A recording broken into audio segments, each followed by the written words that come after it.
Koya, je le disais, hein, dans le libellé, Koya qui était en ébullition samedi et dimanche. Oui, et samedi et dimanche, hier pratiquement, la route était complètement coupée entre Fourkaria et Koya, à partir de Fourkaria, dû au fait qu'une patrouille mixte du côté de Wankifon est tombée sur des jeunes, selon des informations, parce que j'ai écouté le procureur, mais bien avant, ceux de Wankifon disaient que cette patrouille a l'habitude de venir à un endroit où des jeunes jouent aux cartes, c'est-à-dire qu'on appelle Kanda souvent. Donc quand la patrouille est descendue, il y a beaucoup qui ont fui, d'autres sont restés et finalement...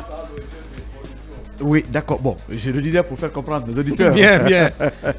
Donc, les jeunes qui n'ont pas pu fuir ont été interpellés de force. Entre-temps, il y a eu intercation et c'est ainsi que des coups de feu ont retenti. Donc, du côté de Wankifon, on parle de 3 jeunes qui ont été touchés par balle. Mais parmi ces 3, il y a au moins un qui est mort qui s'appelle Ibrahim Masako, qui est âgé d'une vingtaine d'années. Et selon la Guinée Info, il a reçu une balle en plein visage aux environs de 21h alors qu'il était sorti, lui, pour chercher à manger quand il est tombé sur une embuscade de la patrouille des forces de sécurité. Mais il avait aussi un autre ami à côté qui a reçu la balle. On a même vu son image avec la tête très ensanglantée, qui a été finalement amené à l'hôpital de Koya, puis transféré du côté de Conakry. On parle d'une troisième personne, un autre jeune qui a reçu la balle. Mais Abakar, il y a une situation qui paraît un peu confuse.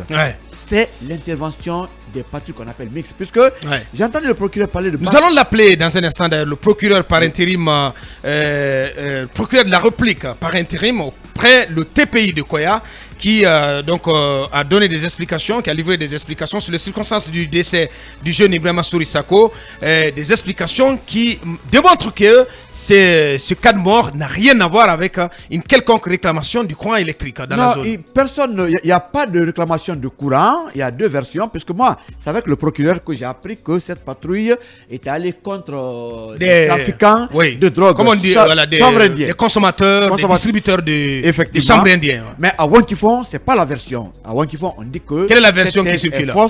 Que c'est des jeunes qui jouent aux cartes, qui jouent en tout cas à la loterie, qui misent de l'argent pour gagner, que c'est des jeunes là qui étaient pourchassés. C'est ce qu'on raconte du côté de Wankifon. Mais Abakar, une fois de plus encore, même si c'est le trafiquant de drogue, est-ce qu'on doit intervenir, surtout ceux qui consomment le chanvre indien, avec les armes? Pourquoi la gâchette facile? C'est ça aussi l'interrogation. Regardez, une simple patrouille qui tire sur des jeunes. Aujourd'hui, cela renvoie à quoi pratiquement? À balles réelles. À balles réelles. C'est ça le problème. C'est ce qui est scandaleux en la matière. Très scandaleux. Parallèlement à Wankifon, du côté de Soromkoni, un autre père de famille a été tué. Et là aussi, on est en train d'accuser pratiquement les militaires. Pourquoi nos militaires ont la gâchette facile? Pourquoi ces procureurs ne sont pas prompts aujourd'hui à arrêter, même si on a annoncé des poursuites, mais en Guinée, c'est des enquêtes ouvertes qui ne sont jamais fermées quand il s'agit des agents de force de sécurité. Donc, moi, une fois, je suis ahuri, comme la population de Wankifon, que de telles patrouilles puissent tourner à une scène de drame, comme ce qu'on a vécu du côté de Wankifon hier. Une fois de plus encore, les autorités doivent faire de sorte que ceux qui ont agi ainsi, puisque c'est la BAC 15 qui est incriminée, qu'on arrête ces gens, qu'on les passe devant la justice, et pour que plus jamais qu'il y ait de cette chose avec les patrouilles et tout ce que vous savez, avec en tout cas ces agents de force de sécurité à Bakar. Bien, Talib, la question était de savoir, est-ce que les premières versions qui ont circulé indiquaient que le jeune a pris la balle dans une manifestation contre la grosse panne qui a plongé le Grand Conakry dans le noir samedi nuit? Oui, mais finalement, les explications, en tout cas du procureur, permettent de mieux contextualiser ce qui s'est passé. Et Abouakar, ce n'est pas la première bavure. Comment on peut ouvrir comment on peut ouvrir? On peut tirer à balles réelles, à tout bout des champs. Oui, Abouakar, c'est sidérant, Talibi. Ce n'est pas la première bavure au nom de la lutte contre la drogue et tout ça. Vous vous rappelez, à Ratouma ici, un marchand ambulant avait été tué lors d'une descente des éléments, en tout cas des forces de sécurité, à Ratouma. Voilà, vous faites bien de rappeler ce cas. Il y a le cas de ce jeune boucher qui a été abattu du côté de Soromkoni. C'est extraordinaire. Oui, là aussi, ce sont des militaires. Et cette fois-ci, ce sont des militaires qui sont accusés. Tout cela montre une fois de plus que nous ne nous sentons pas en sécurité avec nos forces de sécurité, parce que lorsqu'au nom d'une patrouille contre le trafic de drogue, vous voulez tirer, venez pratiquement tirer à vue, et même si c'était des trafiquants de drogue, vous n'avez pas le droit de tirer sur eux, vous devez chercher d'autres moyens de les maîtriser. Ouais. Encore que ce n'étaient pas des gens armés qui ont ouvert le feu sur vous et que vous avez été obligé de répliquer. Et donc, ce genre en tout cas de crime, ça doit être sanctionné.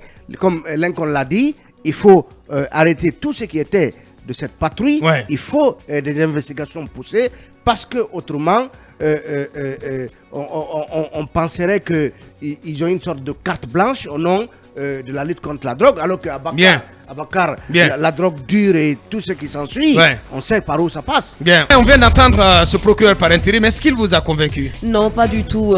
Enfin, quand nous prenons sa version des faits, en tout cas, il dit que la balle a pris le jeune Ibrahima Sorisako dans la nuque. On parle d'une balle perdue. Hein. D'une balle perdue. Mais une balle perdue, comment une balle perdue peut aller se loger dans la nuque? Je me dis que si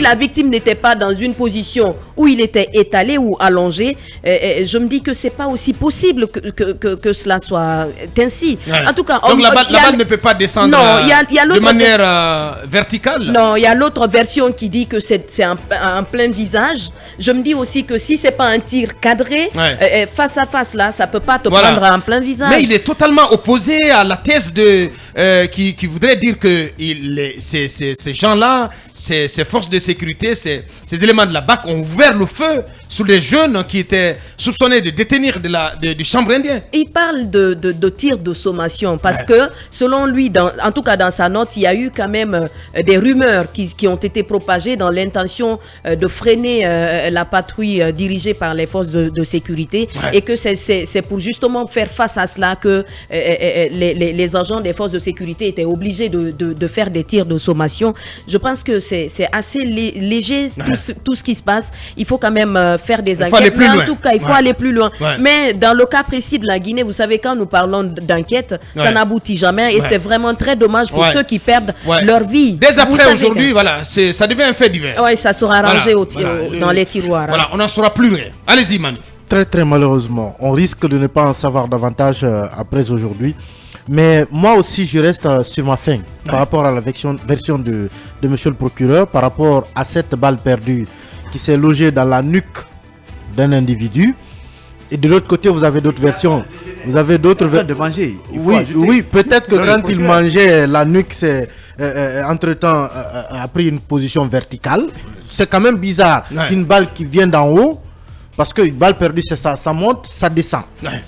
Que ça t'atteigne à la nuque, je trouve que c'est quand même bizarre. Il faut qu'il y ait des autopsies d'abord pour confirmer que la balle est entrée par la nuque, et qu'elle n'est pas plutôt entrée par le visage pour sortir par la nuque. Parce qu'il y a d'autres versions qui ont dit que le jeune a pris la balle en plein visage. Il faut une autopsie pour nous expliquer d'abord les circonstances dans lesquelles cette balle s'est retrouvée dans la nuque de ce jeune. Mais l'autre élément à Bakar, c'est quoi?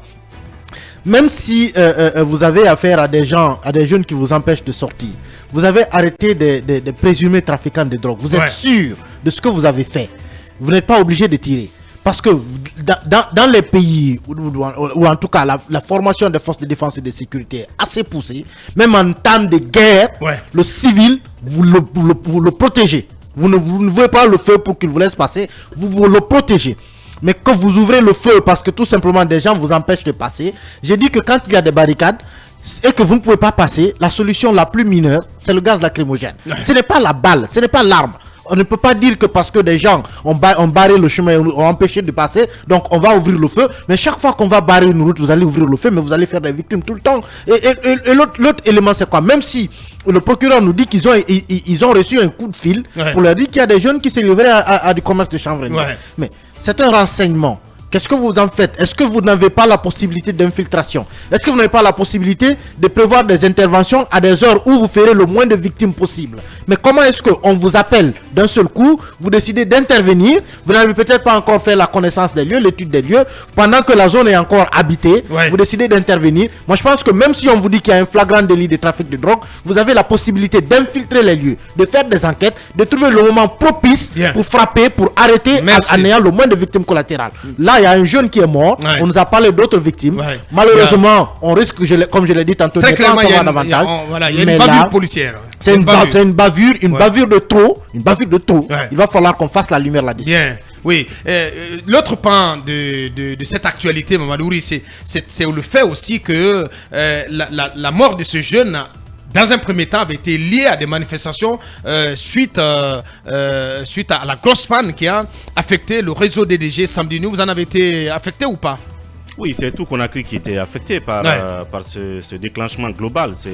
C'était un blackout total. Donc, est-ce que c'est effectivement une manif qui s'est subitement tenue de ce côté? Je n'en sais absolument rien. Mais pour l'instant, il écarte la thèse de manifestation donc, dans le cadre d'une réclamation. D'autant plus que c'est arrivé un peu plus tard, je crois que vers les 22h. Comme ça, et puis c'est revenu plus tard dans la nuit. Après, c'est reparti. Donc, on ne peut pas forcément lier à cela. D'autant plus que le procureur, lui, trouve l'origine de cet incident ailleurs, par cette information donc due à la présence d'un groupe de consommateurs ou de vendeurs de drogue. Mais une chose est claire, c'est que Koya est traditionnellement un nid de bandits. Depuis que la zone de Nongo ici ont été débroussaillés, notamment tout au long du fleuve, qui était leur nid à l'époque. Ils se sont tous, si vous voulez, retranchés du côté de Koya. Donc habituellement, c'est véritablement un nid de bandits. Il y a une autre évidence, c'est que les populations de Koya, malheureusement, sont prises entre deux feux. C'est justement cette descente souvent musclée, plus que musclée d'ailleurs, des forces de sécurité, de patrouilles qui ont la gâchette facile comme on l'a constaté, mais aussi des grands bandits qui aussi sont souvent armés. Et vous l'avez vu quand ils passent dans les ménages, surtout en ce mois de Ramadan, où les gens sont souvent à la prière, ce qu'ils font dans ces familles-là, c'est un peu le sort triste de ces populations. Bien entendu. Et l'autre chose, c'est que quand par exemple, vous avez des infos, je crois qu'Emmanuel l'a dit en partie, qu'il y a la présence d'un groupe qui utilise de la chanvre indienne ou qui font circuler la chanvre indienne, il faut savoir avec quel équipement vous pouvez venir. Est-ce que c'est des grands bandits armés? En conséquence, vous vous armez, vous venez pour les confronter. Est-ce que c'est des bandits qui sont en opération et qui sont armés? En conséquence, vous venez pour les arrêter. Si c'est des groupuscules qui ne tiennent que de la chanvre indienne, il y a une façon aussi de venir les interpeller. Et le tir à sommation, quel est son objectif? C'est justement, comme il a dit, de se frayer un chemin ou d'intimider un groupe agressif face à vous. Une fois que vous êtes frayé le chemin, vous partez. Parce que l'objectif, ce n'est pas pour faire du mal. Ce n'est pas pour tuer. Ce n'est pas pour tuer.